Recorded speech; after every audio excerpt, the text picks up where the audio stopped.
Amém. Segundo Samuel, capítulo 6. Tornou Davi a juntar todos os escolhidos de Israel, em número de 30.000. Quantos mil, gente? 30.000.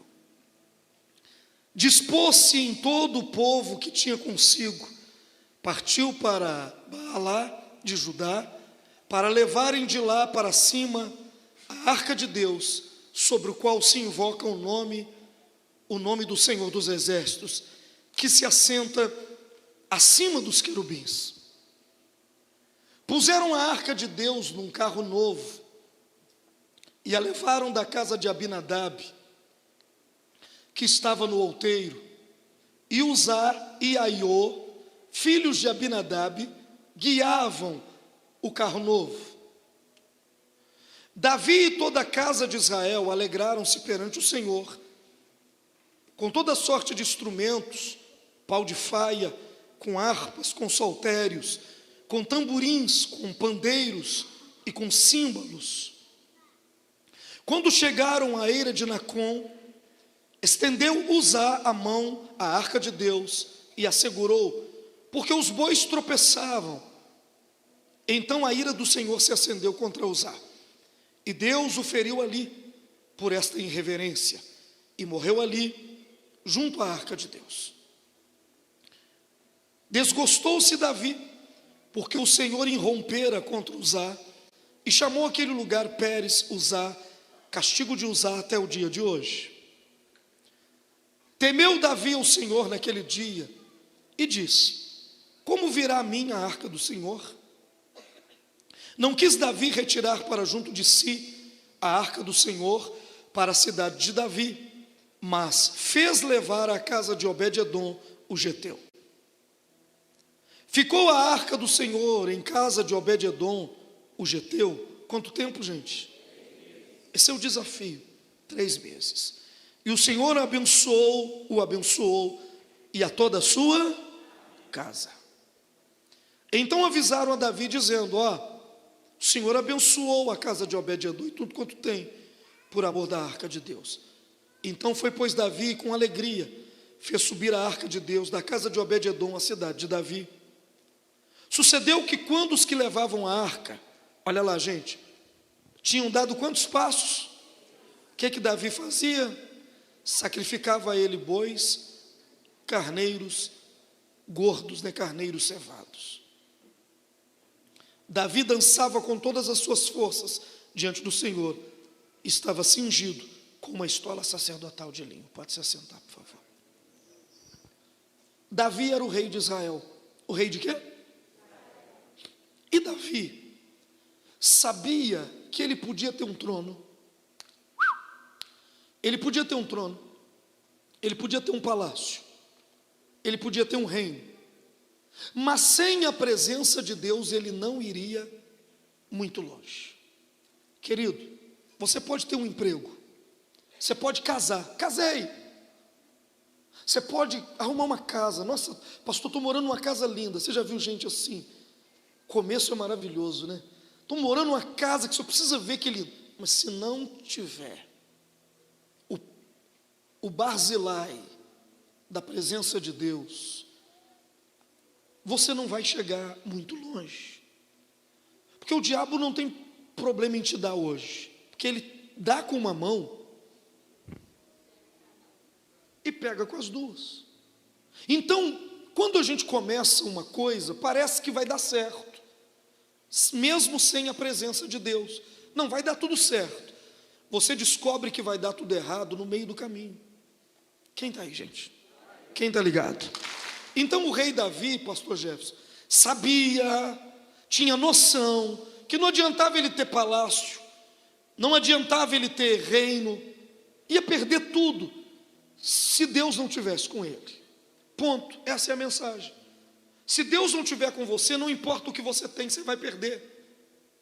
Não importa o grande império que você construiu, você vai perder.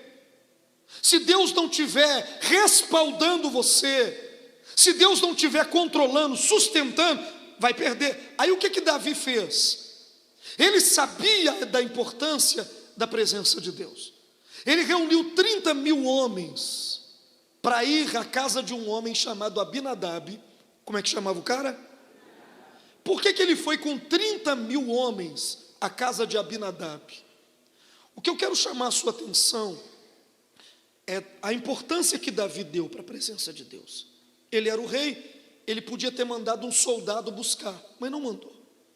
Ele reuniu 30 dos melhores homens, 30.000 dos melhores homens de Israel, e falou: vamos todo mundo buscar a presença de Deus.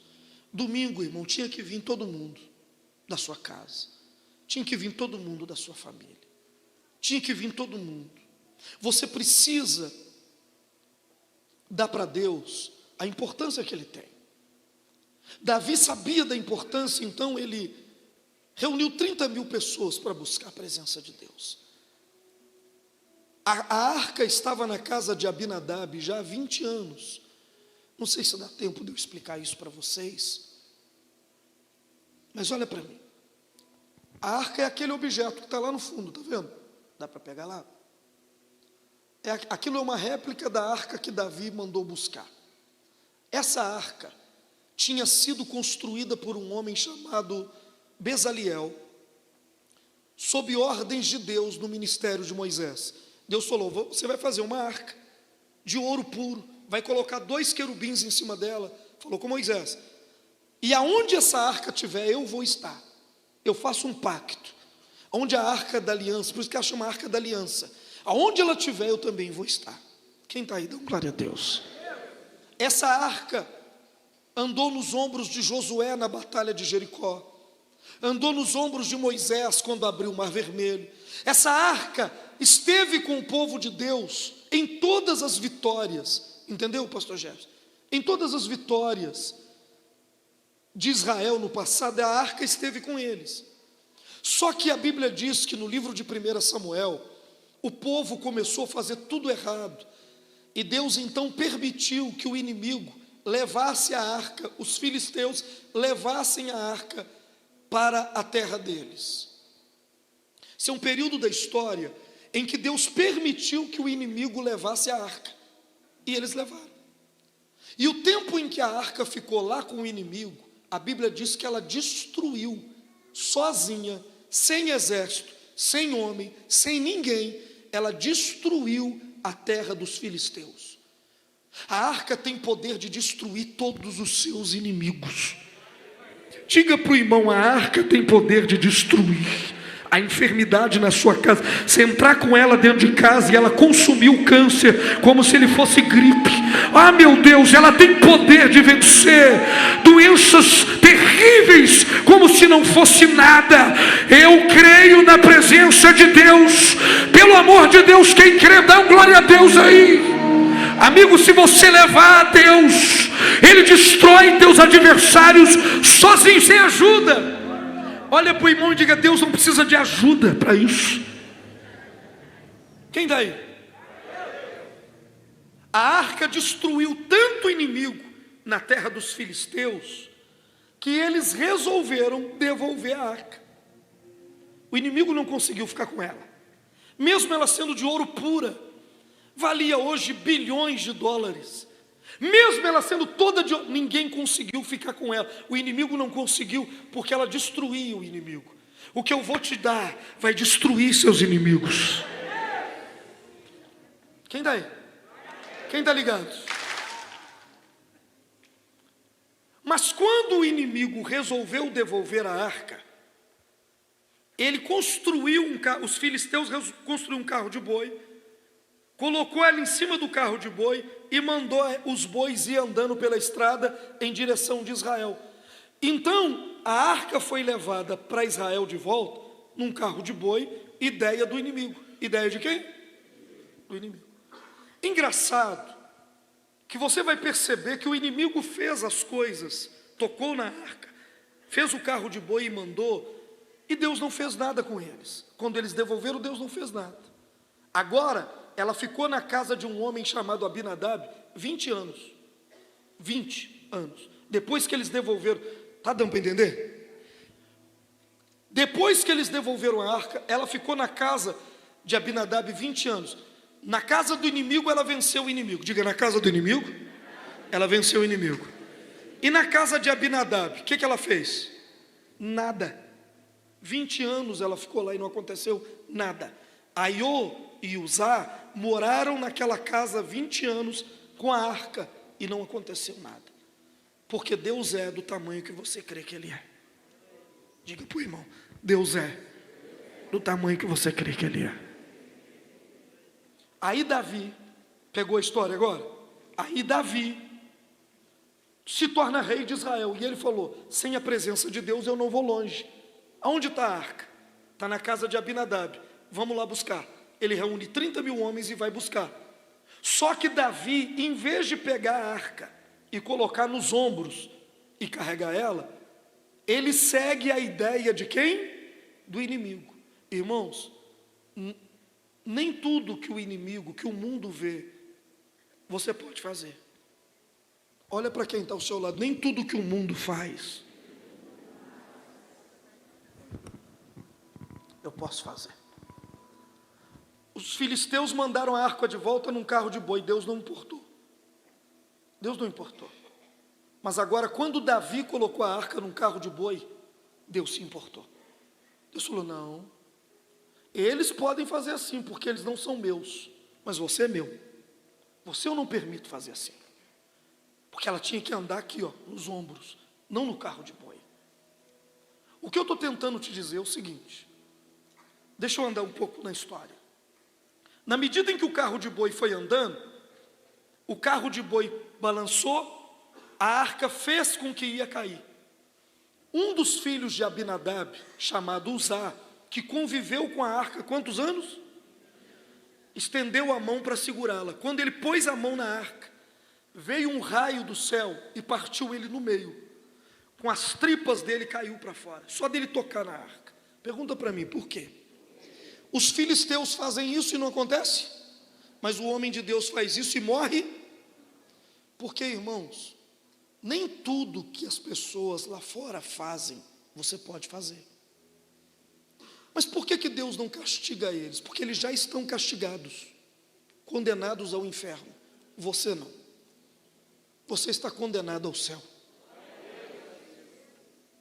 Então tem coisas que a pessoa lá fora faz que não vai acontecer, mas se você fizer, Deus vai ser duro com você. Por exemplo, quando o mundo lá fora fala uma mentira, o que acontece? Na maioria das vezes, nada.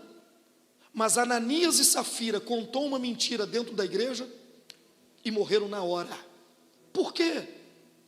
Por que Deus age assim? Porque Deus não tem compromisso com quem está lá fora, porque não são filhos de Deus. Deixa eu te falar uma coisa, você tem filho? Quem tem filho? Se você vê o filho do vizinho fazendo alguma coisa errada, você pega o filho do vizinho pela orelha, traz ele e fala, menino, por que você está fazendo? Você faz isso, você corrige o filho do vizinho? Deus não corrige quem está lá fora, ele pode fazer o que ele quiser, que Deus não corrige, porque ele já está condenado, porque não é filho de Deus, Deus não vai corrigir. Mas não pense você que você vai fazer e vai ficar tudo bem, porque não vai, porque você é filho de Deus. Quem é filho de Deus? E ele diz, eu corrijo o filho que eu amo. Então os filisteus podem colocar a arca no carro de boi e não acontecer nada, mas os filhos de Deus não podem fazer isso. Pastor, mas Uzá, ele segurou a arca com uma boa intenção. De boa intenção o inferno está cheio, porque a Bíblia diz que tem caminhos que para o homem parece direito, Provérbios 16, mas no final é caminho de morte. Muitas são as intenções do coração, mas é Deus que pesa o espírito. Muitas são as intenções. Nossa, a minha intenção foi boa, mas Deus não está vendo a intenção, Ele está pesando o espírito. O que tem aí dentro? Quem está aí? Por isso aquele rapaz morreu. Tem tanta coisa que se o mundo fizer não vai acontecer nada. E se você pensar em fazer, você vai quebrar a cara. Irmãos, eu já vi gente fazendo coisa nesse mundo, que eu falo, eu também vou estourar. Quando eu penso em estourar, Deus já bate o cajado na minha cabeça. Falei, Deus, eu só pensei. Mas o julgamento, a Bíblia diz que começa pela casa de Deus. Olha para mim. Vem cá, pastor César. O César é da igreja e eu sou do mundo. Se eu faço alguma coisa, uma coisa errada, tipo, que coisa errada? Vamos lá, se eu roubo, lá fora, no mundo, e ele rouba aqui dentro da igreja, os dois roubaram a mesma coisa, quem vai ser julgado primeiro? Ele. Eu ainda vou roubar muito tempo e vai parecer que não aconteceu, mas ele roubou uma vez e o pau já está quebrando a cabeça dele. Por quê? Porque Deus não permite. Não é que Deus não acha errado quem faz lá fora, é porque eles já estão condenados, você não. Quem está aí? Entendeu? Por isso que o seu comportamento, obrigado, por isso que o seu comportamento na igreja, você não pode ficar imitando o mundo, mas fulano faz assim, mas fulano vai para o lugar que você vai? Não. Fulano tem as bênçãos que você tem? Não. Deus faz por fulano o que ele faz por você? Então para de imitar os outros, para de copiar os outros. Vocês estão aí, gente? Quer copiar alguém? Copia quem está melhor do que você. A régua tem que estar sempre acima. Nós não podemos nivelar o negócio por baixo. E a gente tem mania, né? Nossa, eu vou na igreja quarta e domingo, mas eu venho todo dia. Então quem está fazendo melhor? Eu venho todo dia. Mas eu também estou vindo toda noite. Eu venho de manhã, de tarde, de noite. Você tem que nivelar a tua vida de quem está fazendo mais, melhor. Não é, eu ainda faço muito, porque eu estou vindo quarta e domingo. Mas tem gente que vem segunda, quarta, sexta e domingo. Você tem que tomar como exemplo quem está subindo, não é quem está descendo. Quando Davi viu, que eu tenho que terminar, quando Davi viu que o cara que segurou a arca morreu, ele falou, eu não posso levar para minha casa essa arca, vai morrer todo mundo. Aí o que Davi faz, gente? Ele pega a arca, 30.000 pessoas estavam com ele. Quantas mil? E ele perguntou para os 30.000 assim, quer levar a arca para a sua casa? Não. Ele foi no outro. Quer levar a arca para a sua casa? Não. Não. Não. Não. Não. Tudo crente. Não. Quer levar? Não. E você? Não. Não. E você? Quer levar a arca para a sua casa? Não. E você? Não. E você? Não. 30.000 pessoas, ninguém queria levar. Sabe quando é que Deus faz coisa extraordinária na vida da gente? Não é quando a maioria faz, é quando a minoria faz. Quando você é minoria, Deus junta com você. Você já viu que tem coisa que todo mundo pega para fazer? Já viu? Tem coisa que todo mundo pega para fazer e no final não acontece. Mas tem coisa que meia dúzia pega para fazer e você vê a revolução. É por isso que eu sou abençoado, porque eu estou sempre sozinho nos meus propósitos, as loucuras que eu faço. E aí tem gente que fica assim, é louco, doido, não sei para que ele está fazendo isso, doido, esse pastor é doido, não sei para que ele faz isso. Nossa, ele é doido de levantar essa oferta, que homem doido. Mas é por isso que Deus não está com a maioria, Deus está com quem obedece. Então ele perguntou para 30.000 pessoas, quer levar? Não. Quer levar? Não. Quer levar? Não. Aí ele olhou para o lado, tinha uma casinha de, como é que chama essas casinhas de sapé de barro? Uma tapera, numerada da estrada, e um homem mendigo pedindo esmola. Sabe o que Davi faz? Ele fala, vamos colocar a arca debaixo daquela, pode sentar, debaixo daquela coberta. Vamos colocar a arca onde? Daquela coberta. O cara era filisteu, a Bíblia diz que era Obed-Edom. Obed significa escravo. Obed é o quê? Era um homem que não tinha vontade própria, ele era escravo. Como ele era escravo, ele não teve escolha. Eu vou dizer de novo, o nome do homem era Obed. O que significa Obed, Patrícia? Escravo não tem escolha. Por isso que eu me tornei escravo de Cristo. Eu não tenho escolha. Quem tem escolha sempre vai errar o alvo. Vamos lá? Quero não. Você vai? Vou não. Você vai levar? Levo não. Você vai no culto hoje? Não quero.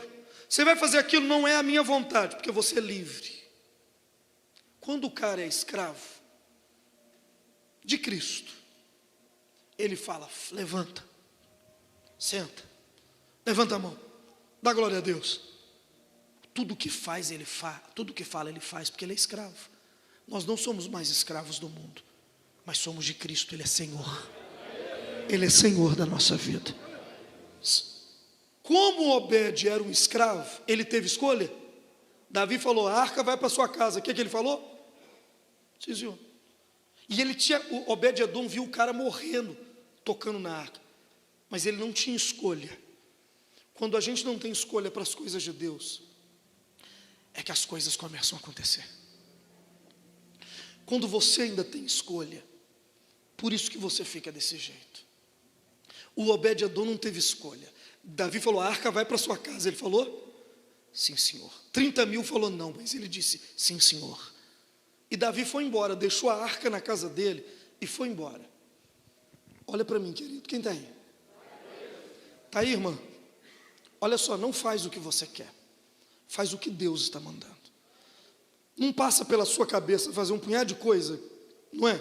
Não faz não. Leia o que Deus manda e faça. Aí é que está a sua vitória. Quem está entendendo?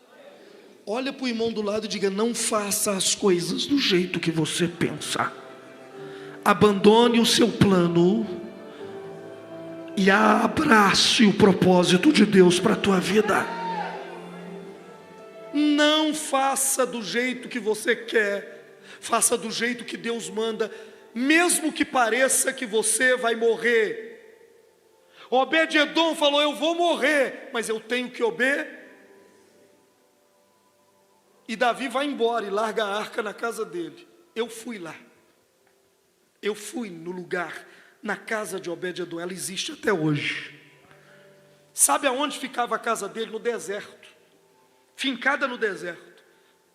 Só que quando a arca entrou na casa dele, no primeiro mês, só chovia aonde estava a casa de Obed-Edom. Você acredita nisso? Não, você não entendeu.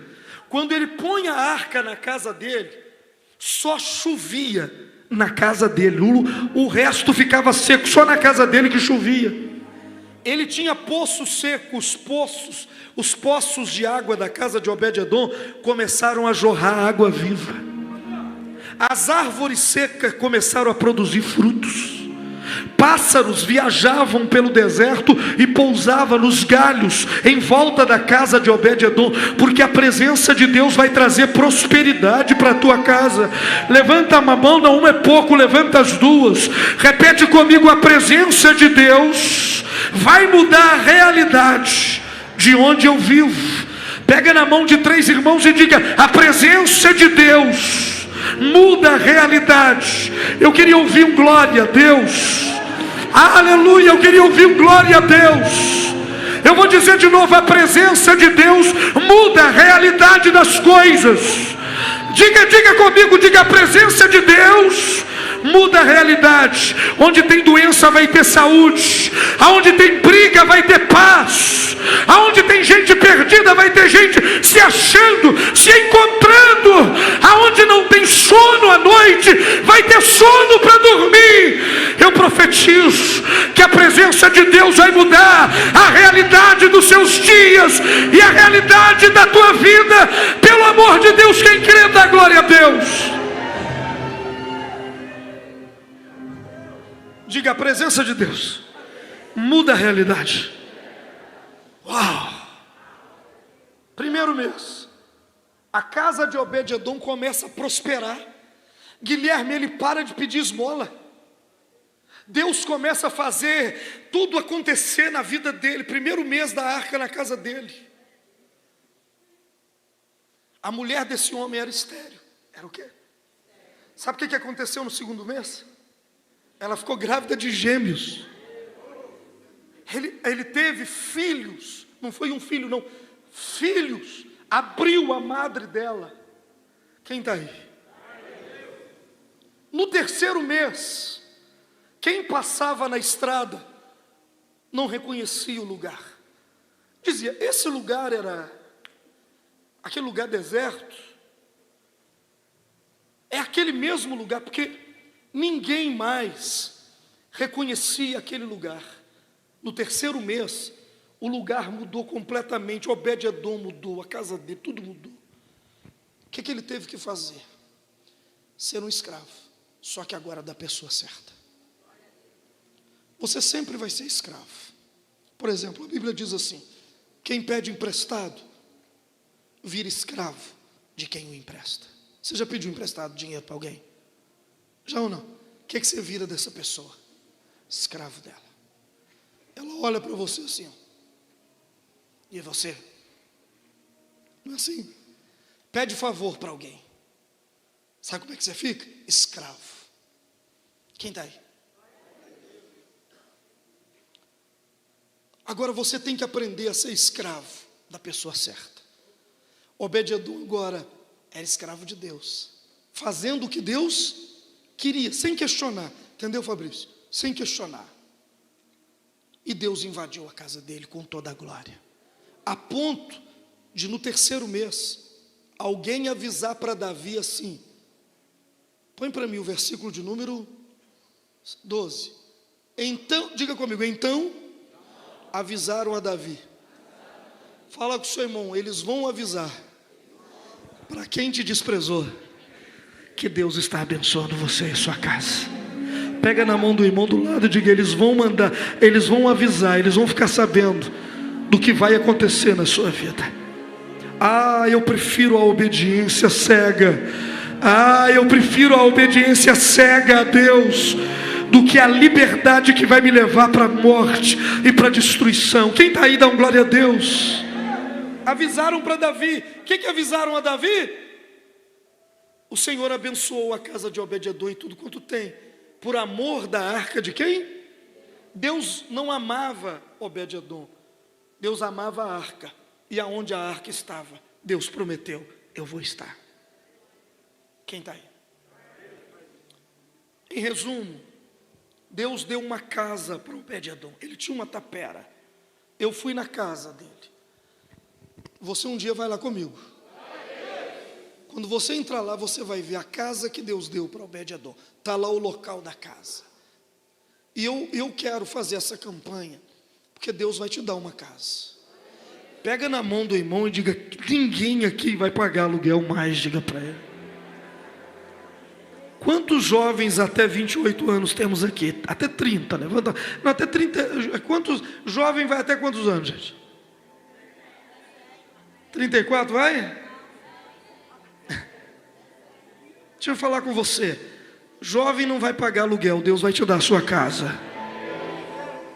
Antes dos 35, Deus vai te dar a sua casa.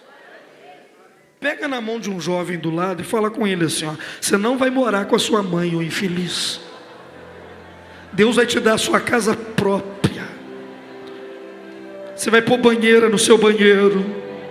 Você vai ficar no chuveiro o tempo que você quiser naquela casa, sem ninguém gritar: sai daí, que eu quero tomar banho. Você vai sentar no trono e ficar lá o tempo que você quiser, reinando feliz, porque a sua casa vai ter banheiro no quarto, banheiro no primeiro pavimento, banheiro no segundo pavimento. Oh meu Deus, tem crente aqui não? Não vem crente aqui hoje não. Reage pelo amor de Deus. Olha para o irmão e diga: Deus vai te dar a sua casa. Uau! Uau! Olha para mim. Domingo eu vou colocar uma casa aqui. Vou te dar um pedido, você vai colocar dentro dessa casa. Sabe por quê? Deus me falou. Quem me falou? Que Ele vai te dar uma casa. Porque os primeiros sinais de que Deus está com o homem é Deus te dar um território seu. Como é que eu sei que Deus está comigo? Ele me deu uma casa. Deus, quando Ele quis provar para Israel: eu estou com você, Ele deu a terra de Canaã para Israel. Você nunca vai saber se Deus está com você antes que Deus te dê a sua própria casa. Antes de você ter a sua própria casa, você é nômade. Você está morando naquela casa porque você tem dinheiro para pagar aluguel esse mês. Se o mês que vem você não tiver dinheiro,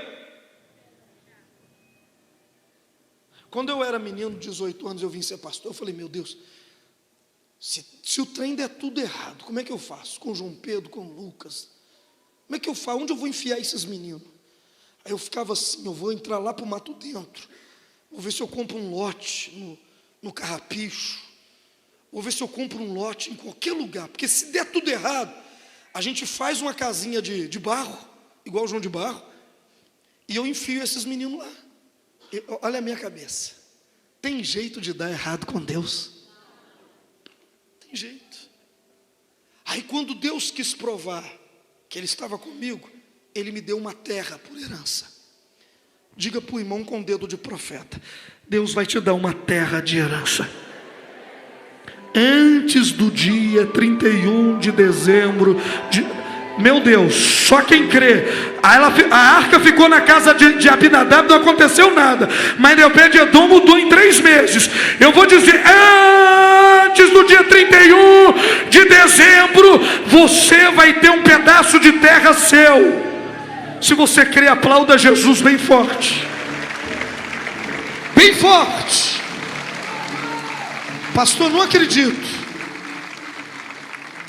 A arca na terra do inimigo, ele vence o inimigo. Na casa de Obed-edom, ela abençoa Obed-edom, mas na casa do incrédulo, ela não faz nada. A arca ficou em 3 lugares. Na casa do inimigo, o que ela fez na casa do inimigo? Destruiu o inimigo. Na casa de Obed-edom, que acreditava, o que ele fez? Abençoou ele. E na casa de Abinadab, o religioso? Não aconteceu nada. Então, o que define o que vai acontecer é essa fé. Então, quantos anos você tem? Não você, a moça da frente. Quantos? Antes dos 22, você tem que sonhar com a sua casa. Quantos anos você tem? Tem problema. Antigamente as mulheres não falavam de idade, não, agora fala. 20 quantos? Você tem que ter a sua casa. O projeto é ter a minha, porque enquanto você não tiver a sua casa, você não tem lugar. Você está lá hoje, onde você mora, mas amanhã você pode não estar. O senhor que queria falar, quantos anos? Já tem sua casa? Mas o senhor ficou mais tímido do que as meninas para falar a idade. Você vê, ele fez assim. Isso. O senhor já tem sua casa própria? Então presta atenção, irmão. Deus vai te dar a sua casa própria. Você vai ter porto, você pode navegar por qualquer mar, mas você sabe para onde vai voltar, porque é seu, ninguém tira você de lá. Quem acredita que Deus pode nos dar uma casa nossa? E olha para o irmão, se você está morando de favor, emprestado, ou tem alguém te humilhando por você estar no que é dele, Deus vai te dar aquilo que é seu. Dá uma ligada aí, está ligado ou não? Está ligado ou não? Levanta as 2 mãos, bate na mão do irmão do lado e diga, está ligado com você, essa fé em nome de Jesus. Pastor, e eu que já tenho a casa, Deus vai te dar a sua roça. Já tem a roça, Deus vai dar a fazenda. Tem a fazenda, Deus vai dar o gado. Mas Deus vai fazer. O sinal da presença de Deus é isso: terra, patrimônio. Então diga para o irmão, Deus vai multiplicar o teu patrimônio em nome de Jesus. Livre ou escravo? Escravo ou livre? Repete comigo, escravo ou livre? Não, é uma pergunta, escravo ou livre? Não, estou fazendo uma pergunta. Escravo ou livre? Parece que o escravo tem vida pior, né? No mundo. Com Deus não. Com Deus o livre está perdido e o escravo se encontrou. Vocês estão entendendo? Eu sou uma pessoa jovem. Eu me considero assim. Você me considera assim? Ô irmão, a idade é minha. Eu coloco o tempo que eu quiser. Então eu me considero uma pessoa, a vida é minha. Eu me considero uma pessoa jovem. Se eu morresse hoje, nada me falta. Nada me falta. Conheci o mundo. Tenho minha casa, do jeito que eu queria. Sabe o que eu fazia? O irmão Nazael, que não está aqui com a gente hoje, e ficava eu e ele desenhando num pedacinho de papel como é que eu queria a minha casa. devendo 3 meses de aluguel. Vou dizer de novo. Devendo 3 meses de aluguel, eu ficava desenhando a minha casa, como que eu queria ela. Porque a minha fé não era naquilo que eu tinha, era naquilo que Deus iria fazer. A minha casa, onde eu moro, a cama que eu durmo, saiu de dentro do meu coração. O tamanho do meu quarto. O construtor falou: para que esse quarto desse tamanho? Eu falei: o quarto é meu. E o desgraçado ainda fez o quarto pequeno. Mas que tamanho que é o quarto do senhor? Meu quarto deve ir daqui lá na parede, mais ou menos assim. Deve dar uns, sei lá, uns 100 metros quadrados meu quarto. O pastor, a minha casa tem 60 metros quadrados, pastor. A casa é minha. Quem ia construir era Deus. Ele prometeu. Fala com o seu irmão: quer economizar, economiza o que é seu, irmão. Sonha que Deus vai fazer. Vou dizer de novo: sonha que Deus realiza. Quem vai sonhar para Deus realizar? Levanta as 2 mãos e diga: meu Deus,